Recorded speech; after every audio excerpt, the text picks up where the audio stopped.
We're going to do 10-minute quick studies in 4 values of oil paint. These examples right here are ones I painted in Rome. We'll do some Californian ones in just a minute. And the point is to sort of break the spell of being intimidated by painting outside in oil paint. You can even paint these through a window. You don't even have to be outside. But really to pare things down, only work with 4 values, map things out, and really try to get in the large areas of value with what you decided to paint. So I'm going to start with just the darkest dark and then work from the sky, try and map into large areas of value. These are the ones I'm going to do in the demonstration in just a minute. So this goes really quickly. Don't be intimidated. I'll do one with you. The first thing we want to do is to start mixing up some color. All right, so for our quick studies, we're going to have a very simple palette.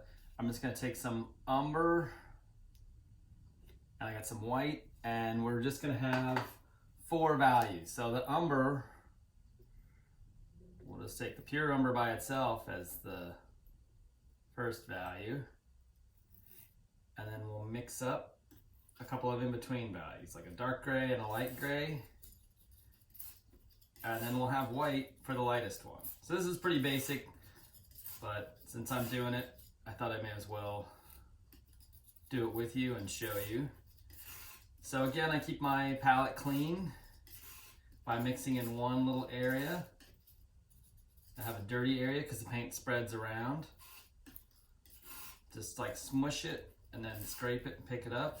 When it's mixed, then I will just put it over here. Now I'll mix up a light gray.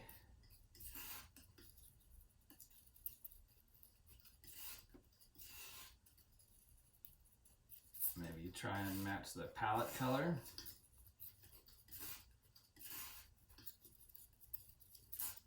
There we go. And then I'll just have my white here. And just so you guys know what I'm looking at when I'm painting, this is it. Just a little bit of trees and mostly sky.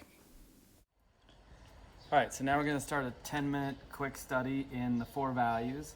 I'm going to start by just using the umber with no white in it and making a quick map to map things out. And then I'm going to work kind of back to front and just try and get in as much as I can. So we'll set a timer for 10 minutes and go. So start with the umber. I want to keep things simple.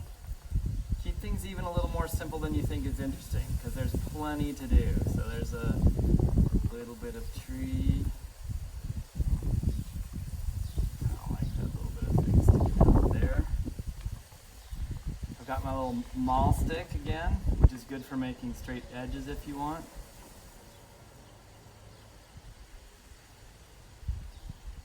All right, so I'm just going to start fast. I want to use as big of a brush as I can. I'm not going to get to much detail, but I want to try and address everything in my field of vision, right? So, or everything in the area that I boxed off, not in my field of vision. That would be everything. It'd be a little too much. So I basically have a little bit of trees, a little bit of roof line, and some sky. So the sky is a lot lighter than everything is around it. There's some clouds today, which is nice. So I'm going to start mapping that out. Now the sky always has pretty soft edges. Clouds have very soft edges, right? It's just gas, so there's not going to be a lot of hard divisions of value in the sky. So I want to get things going. I'm starting with, I had a very simple map. I'm starting with as large a brush as I can control and really just laying in a simplified version of the sky.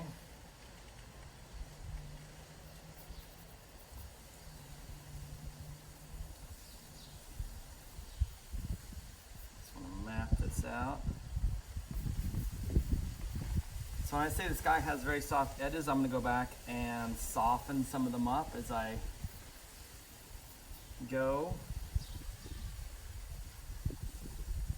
All right, but I want to carry it all the way to the edge of where I've taped off my square. And some of the detail in the tree I can pull back in with the sky that's behind it, right, to make it look a little more like a tree. I didn't really cover the whole area.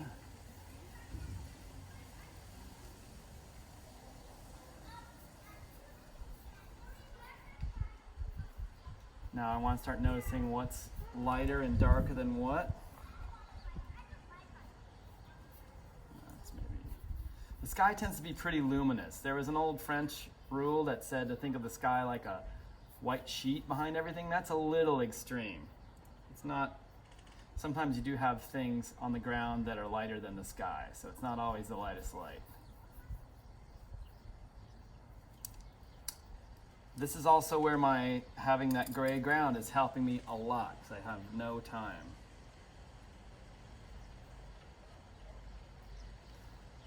Let's get that in. And some of my stuff down here. Actually, I see sky down here too.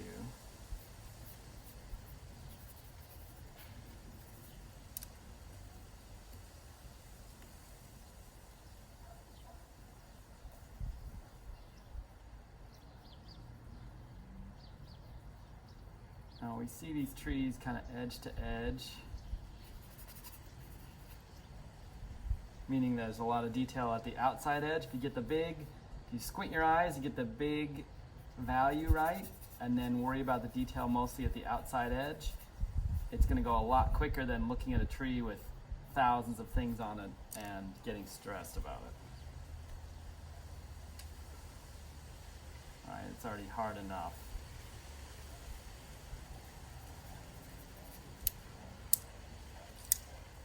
So, see if I can pick out a few details. I have another tree over here coming up. I actually have too hard of an edge, like what I was saying not to do.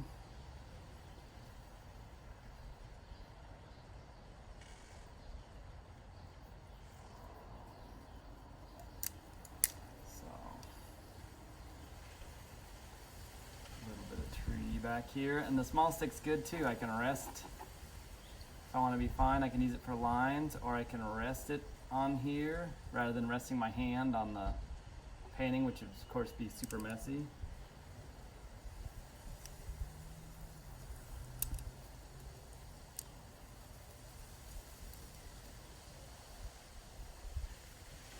And I got some darker darks in the tree.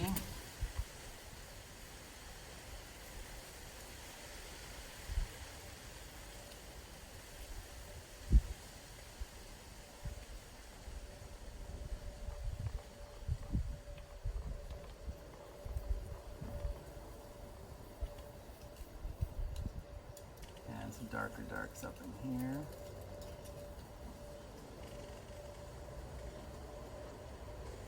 So again, mulch stick's super useful for making straight edges.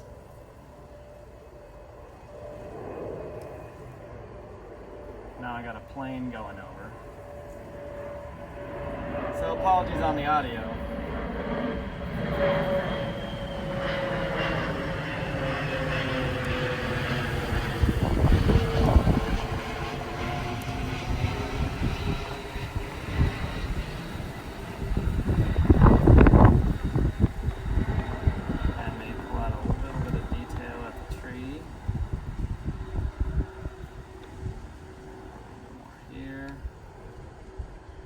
In just for the hell of it.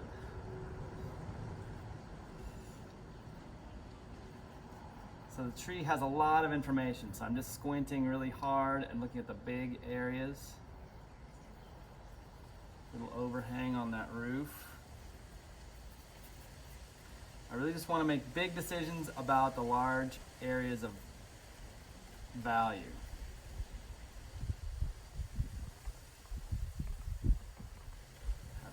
Down there, they're actually bright.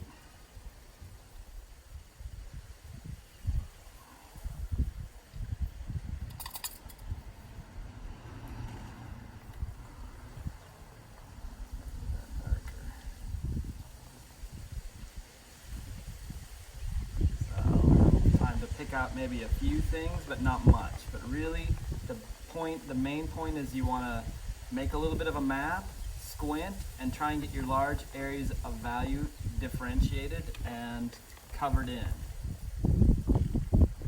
This guy keeps changing, which is kind of great, actually, because I like that better than what I had before. So let's throw that in until the timer goes off. So as I hit the sky, I'm going to keep my edges up here in the sky very soft, right? So I'm going back over just to keep a little bit of haziness to it. Right, because there's no sharp edges on the clouds. Even if it looks kind of sharp to you, you should probably dull it down a little bit just to help the sky drop back.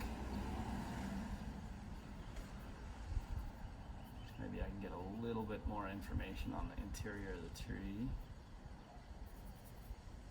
Oh. Covered that roof line.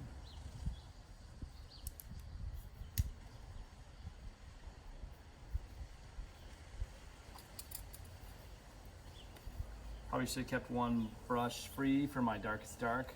Would have probably saved me a little time cleaning when I'm on this tight of a timer.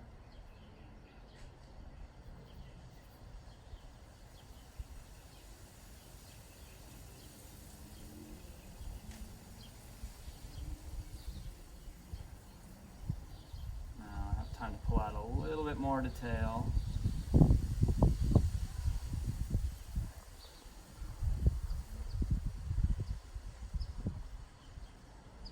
I think I have my timer set to a duck, so when I hear the quack, I'll stop and go to a time lapse.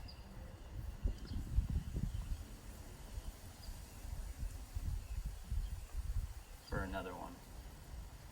Or two.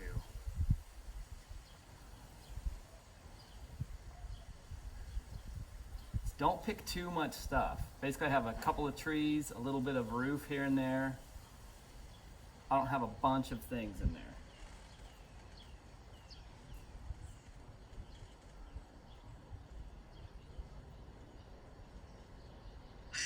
Oh, all right, so that's 10 minutes. So I'll do a few more of these and do it on time lapse so it goes quicker and reiterate the principles on and over. And here's a little closer shot of that painting finish. And now I'm going to switch over to time lapse and do another one start to finish. So starting with just the pure color with no dark in it, mapping things out, and then going right to the sky. I really want you guys to get the sky in these. Sky to ground is really important. And it's the big relationship that sort of defines the other relationships. So I'm keeping the edges in the sky pretty soft as I can in this quick of a painting. Really not much detail, just trying to get the whole large areas of value in everywhere I decided to paint. That's really important too. And you want to use as big a brush as you can so you can block things in. So it's not going to be a finished painting. You sort of have to adjust your expectations. So here's another one, starting with some foliage, getting the trees and then the sky in behind it. Trying to map out. Foliage is kind of complicated, so I'm really mapping in a large area and then trying to get a little bit of detail at the outside, which makes it look a little bit more like a tree. Here's a little bit better shot of that one. Painting foliage can be intimidating, so squint really hard. Look at the big shape, approximate the value, and really worry about the detail at the outside edge, and then see what you need to do. So we'll do one more, start to finish. We're gonna have one that's mostly sky, so mapping out the roof line and a little telephone pole. Laying in the sky, telephone pole gets lost, so I'll have to reiterate it later. These are good to do. They teach you to simplify and maybe even pare down to less than you thought was interesting to paint and realize how much there is still to do. That's a hard lesson to learn with all these. It also helps you really make some choices, and the simple palette, I think, can also keep things a little easier for you to make those choices. So I hope you'll find these useful and enjoyable.